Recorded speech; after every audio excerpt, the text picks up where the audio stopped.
Not a bad performance. All right, guys, what's going on? The Air Raid Lord is here with a weekly recap. Even though we're technically into the next week of NFL play, I figure I'd still make this video because I'm behind. I meant to make it a few days ago, but the whole momentous episode with Rick Grimes for my Walking Dead fans, they will know that it kind of took priority. So I had to put the Patriots video on the back burner, of course. Both things happened at the same time. There was actually one point in my reaction video where I'm like watching part of the fucking football game because I forgot to like cut that part out. So, which some fans made aware to me, some people who aren't Patriot fans, but whatever, that's fine. So yeah, this is the Packer-Patriot game. This was a huge game. Everyone was hyping it up. Sunday Night Football, Aaron Rodgers versus Tom Brady. And I liked how this team played, man.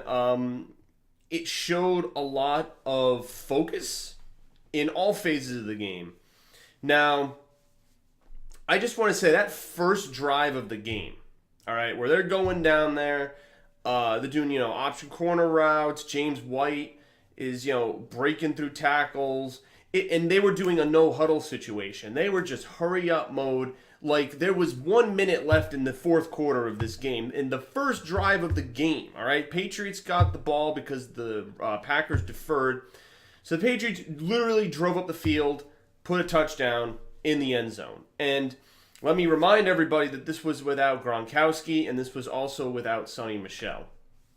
So a really good running back, and of course one of the best tight ends in all of pro football. So the fact that they were able to keep this game, at first it was a close game, okay? Aaron Rodgers, he was pulling out all the tricks that Aaron Rodgers usually pulls out. There was a point where the Patriots defense didn't get off the field fast enough. Brian Flores was waving at the defense because Aaron Rodgers does this all the time. He does all these tricks. Like, he does when he's looking for the ball, he's like, ready, go. Like, he tries to trick the defense, the opposing defense, into jumping off sides. I think he did that, and the Patriots got penalized. He did the... and then he snapped it when there were too many defensive players on the Patriots on the field. So he penalized the Patriots with two of his tricks. Luckily, that was it. But it was annoying because I went into this game knowing that he was going to do those things. And if you watch him on film, he does that when he's trying to throw the defense off balance. And I was like, oh, come on. I can tell when he's about to screw with the defense. A lot of incompletions. There were a lot of times where Aaron Rodgers was throwing the ball away because, dare I say it, there was actually good pass rush in this game from the Patriots defense. You got Claiborne, you got Trey Flowers, you got Hightower was in this game. He still got this weird knee injury or something. He's been popping up on the Patriots injury report.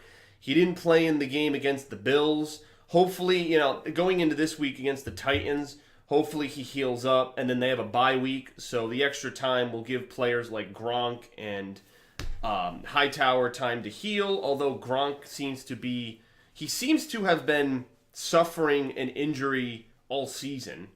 And it really makes me worried because I feel like, depending what happens, if they win Super Bowl 53, I think he'll probably be persuaded to stay. But if they don't, if they get eliminated either in the Super Bowl or in the playoff rounds, I think that Gronk is going to retire. There were heavy rumors that he was going to retire, and I just don't think his body. And it's not because he doesn't want to play. I just think his body physically is just in pain, and he's just not there. He came up in some big games this season. The Kansas City game, he had that giant reception downfield that sealed the game to put the Patriots in field goal range.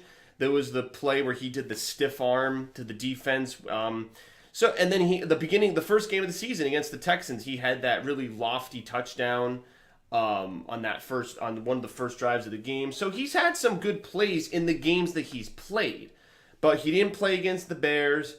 He didn't play against the Bills, so there were two games that we won, but you could definitely see how the offense was kind of lacking because not only is he a big threat in terms of a receiving target, but he also takes coverage. He screws with the defense of the opposing team because the defense they'll put two guys on him to and then that frees up other options. So with Hogan, Edelman, and Gordon, you therefore have more receiving options since Gronk is a giant defense magnet and he takes off downfield. A lot of defensive players that are maybe novices think that the ball's going to Gronk, but then Brady frees up other lanes by using Gronk as a decoy, basically. And also sometimes they use him as like a mini offensive lineman where he blocks certain plays. He blocks the offensive line to give Brady more time because he's such a big guy. So they use him for a variety of things. And so when he's not in the game, it's very noticeable. Obviously, they won this Super Bowl without him, so I can't complain. And then Tom Brady, obviously, early in his career, won 3 Super Bowls without Gronkowski. He's just important to this roster, though. You know, I'm sure the Patriots, they have obviously they won this game against the Packers without Gronk, and I know it's possible for them to do so. But let's be honest, this Packers defense was atrocious. They had just got rid of Clinton-Dix, who was traded before the trade deadline, which was Ty Montgomery and Clinton-Dix, 2 notable Packer players, were traded away right before this game. And I was thinking to myself, I was like, ooh, that's a major advantage to the Patriots because those are 2 really important players, one a running back, one a safety, that are critical to, and at least in years past. I know maybe they haven't been performing up to speed. Ty Montgomery had that really bad fumble when he took the ball out of the end zone against the Rams that cost them the game. So I understand that those players really weren't maybe performing to standard. But it almost seems like the Packers are kind of giving up on this season and just waiting for next season because they traded all those players and just got draft picks for them. So I don't know if they're hedging their bets to get another quarterback, if they see only a few more years for Aaron Rodgers, but that team is definitely lacking in a few departments, and it showed because they weren't able to put the pressure on Brady, with the defense at least. I mean, I love that play where Brady drew the entire defense with his eyes to the left and then shifted the ball that he threw to Gordon, the one that Edelman jumped up for thinking it was his. It wasn't for Edelman, it was for Gordon. If you watch the mic'd up footage, Brady confirms this. So he took full advantage.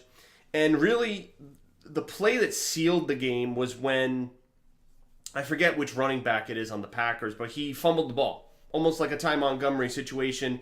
He got hit. I think it was Wise Jr. that knocked the ball out, and then the Patriots recovered. And they were getting into the red zone. They were definitely in field goal range. And it was getting to the point where I was like, oh my gosh, if they score this and they're up by a touchdown, this is going to be a really tough game to come back from.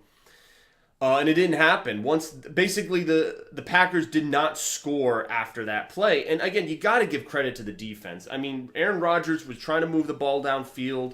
There was pressure all in his face. 4th and 4, couldn't complete it. Turns it over on downs.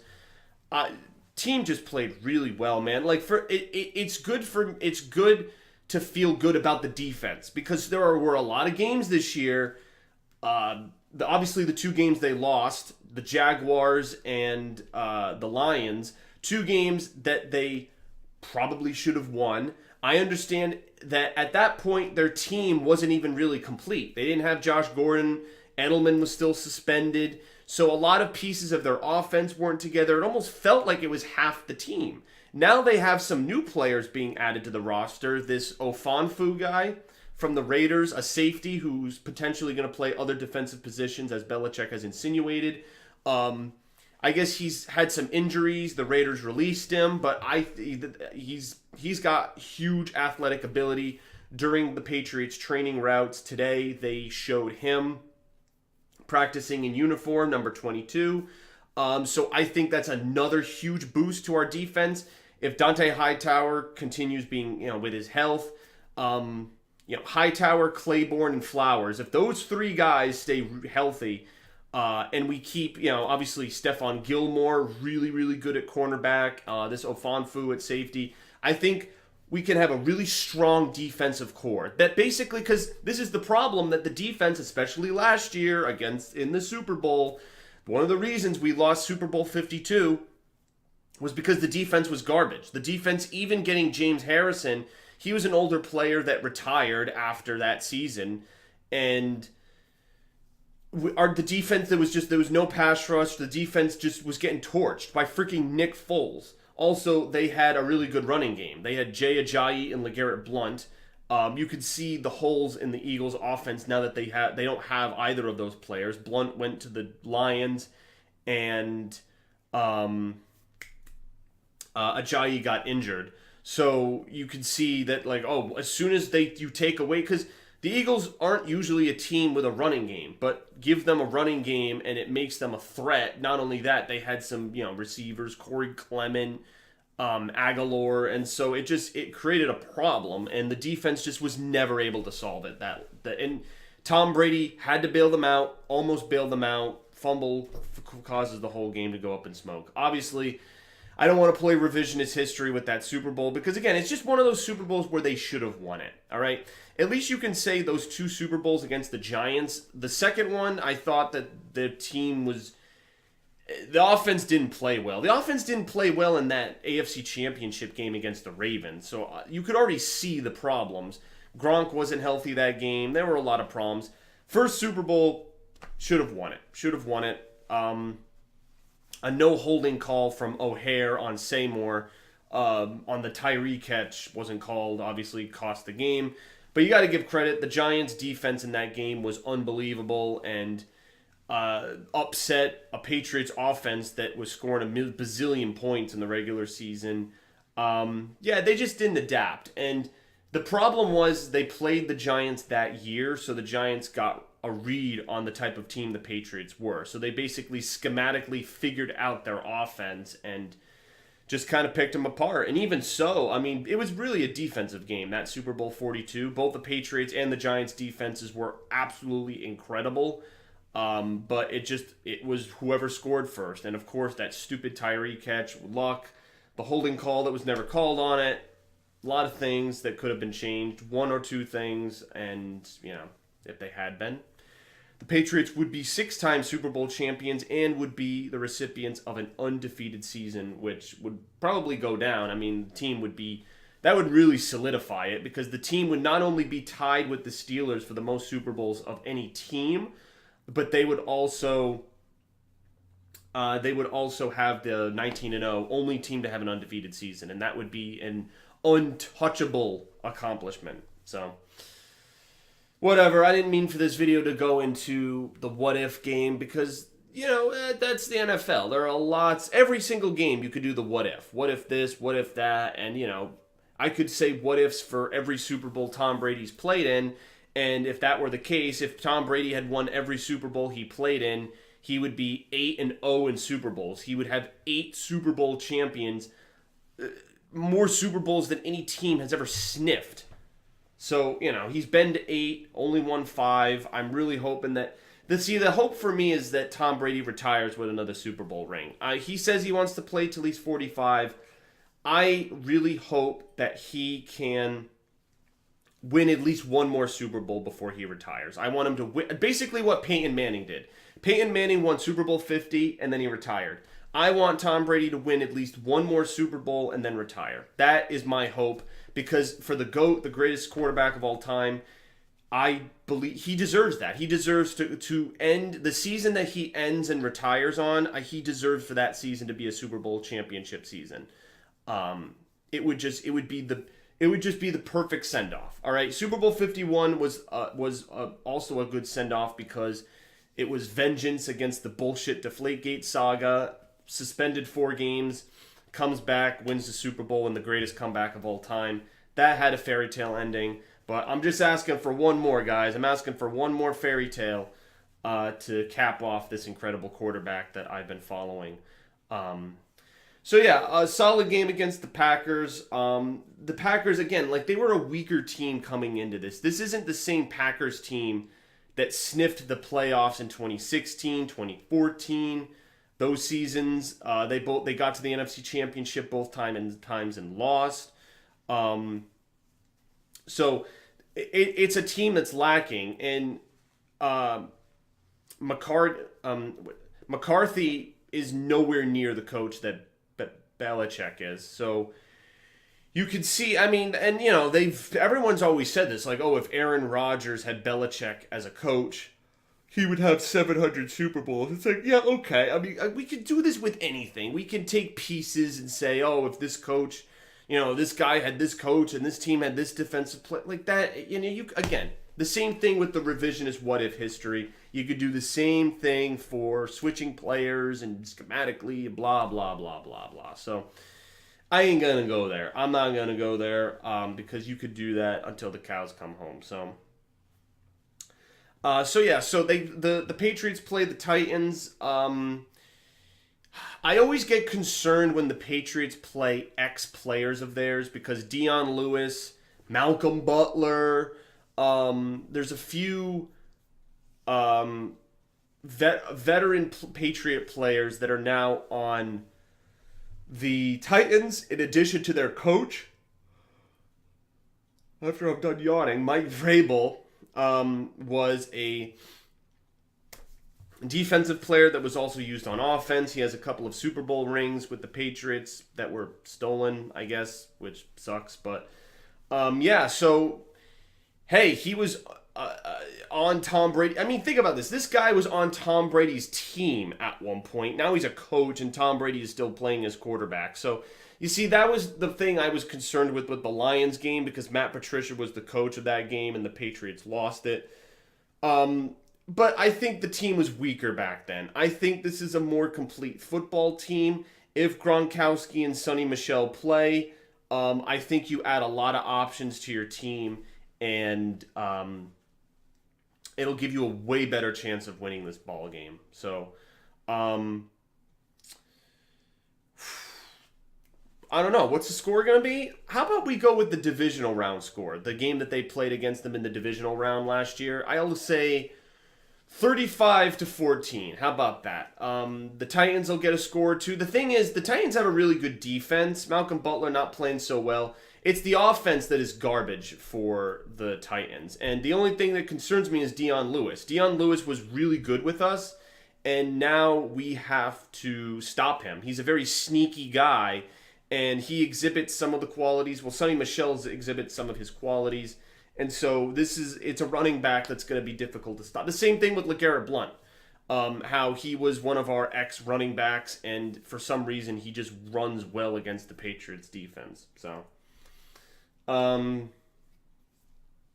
we'll see. We'll see how this game goes. I hope that the Patriots can get this win, because not only that, it's on the road against the Titans. I don't know.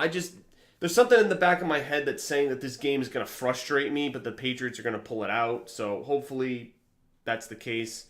The only other games that'll concern me for the rest of their season are the Vikings and the Steelers, especially after the big win the Steelers had against the Panthers. They're looking like a threat. All of a sudden, they came out of nowhere, and they're looking like a threat in the AFC. So now the Steelers and the Chiefs are like the two biggest threats. So hopefully the Chiefs and the Steelers play in the divisional round so that we don't have to face one of them. Same thing like last year, how the Steelers and the Jaguars played each other. Because if the Patriots had to play the Jaguars and the Steelers, that would have been really tough. But they only had to play one of those teams because it was elimination. So one of them they weren't going to play. So, and then the Titans were a garbage football team. So they kind of got an easy divisional win to get into the championship and only had to face one of them. So hopefully the matchup happens like that. The Patriots just need to win the rest of their games. 2 losses, but I really think that they can turn this out. So we'll see. We'll see what happens. Just got to keep grinding and just got to stay consistent. So, all right, guys, thank you for watching. Again, my score prediction. This was a really good game this week. It was really hyped. I thought it was going to be one of the Chiefs and the Packers, in my mind, those were their 2 toughest challenges of the season. and they were able to get convincing wins. The Steelers is going to be a tough game because not only that, it's at Heinz Field, and the Steelers are going to want vengeance for that Jesse James overturned touchdown from last year. So there's going to be a lot of rivalry with this game. So that's a few weeks from now. So the Patriots have a lot of time to figure out their offense and defense. The Patriots will be a more complete team by that point. I think they'll have really settled into the type of team that they are, where they're going in the postseason. I think they're going to have a really good idea of where they're going with that. So we'll see. We'll have to see where all roads lead. But I have a really good feeling about this team, and I have a really good feeling about just after that defensive performance, I'm feeling a lot calmer. So hopefully you guys, my Patriot fans out there, hopefully you're sticking around for the ride, because I think good things are going to happen this season. I really do. I have a good feeling about it. So they just got to keep level-headed. Don't make stupid plays. The defense has to stay consistent. We had a really inconsistent, broken defense last year, and it got exposed big time in the Super Bowl. It's funny because the first and last game of the season last year, the defense was exposed. That first opening game against the Chiefs, they were exposed. The last game against the Eagles in the Super Bowl, they were exposed. So that wasn't the case this year. It was exposed against the Lions. It's been exposed in little ways throughout the season, but I think as they've gotten more pieces of the puzzle, I'm liking where things are, and I like... Because look at the players that they acquired. Dante Hightower was injured all of last year. He's back. Adrian Claiborne they got from the Falcons. Ofonfu they just got from the Raiders. Stephon Gilmore came in late, so he's there. And then you got Jason McCourty, who's also been really good at corner with his brother Devin McCourty. So you got a lot of new defensive players in this roster. No more Malcolm Butler, who, even though he got that saving interception for Super Bowl 49, he got burned on a lot of plays. Eric Rowe also, I know he's good at his position, but he gets burned all the time. And he's still injured right now, and I'm thinking that, the Patriots don't miss him too much, just in my opinion. I think if Ofonfu were to replace Eric Rowe, I wouldn't have a problem with that. I don't know, man. Eric Rowe, I just feel like he's too inconsistent of a player, just for me. And he got burned a billion times over in the Super Bowl last year. So that's another thing. So we'll see. We'll see where things go. But thank you guys for watching. Walking Dead this Sunday. I'll do my review. No more reactions, as I said. I don't know. You never know. I'm kind of maybe reconsidering reactions, but not now. I know for this Sunday I'm not going to do a reaction video, but there's some cool things that I'm looking forward to in the show. So if any of you are Walking Dead fans, stay tuned for that. So, all right, guys. Thanks. Peace out.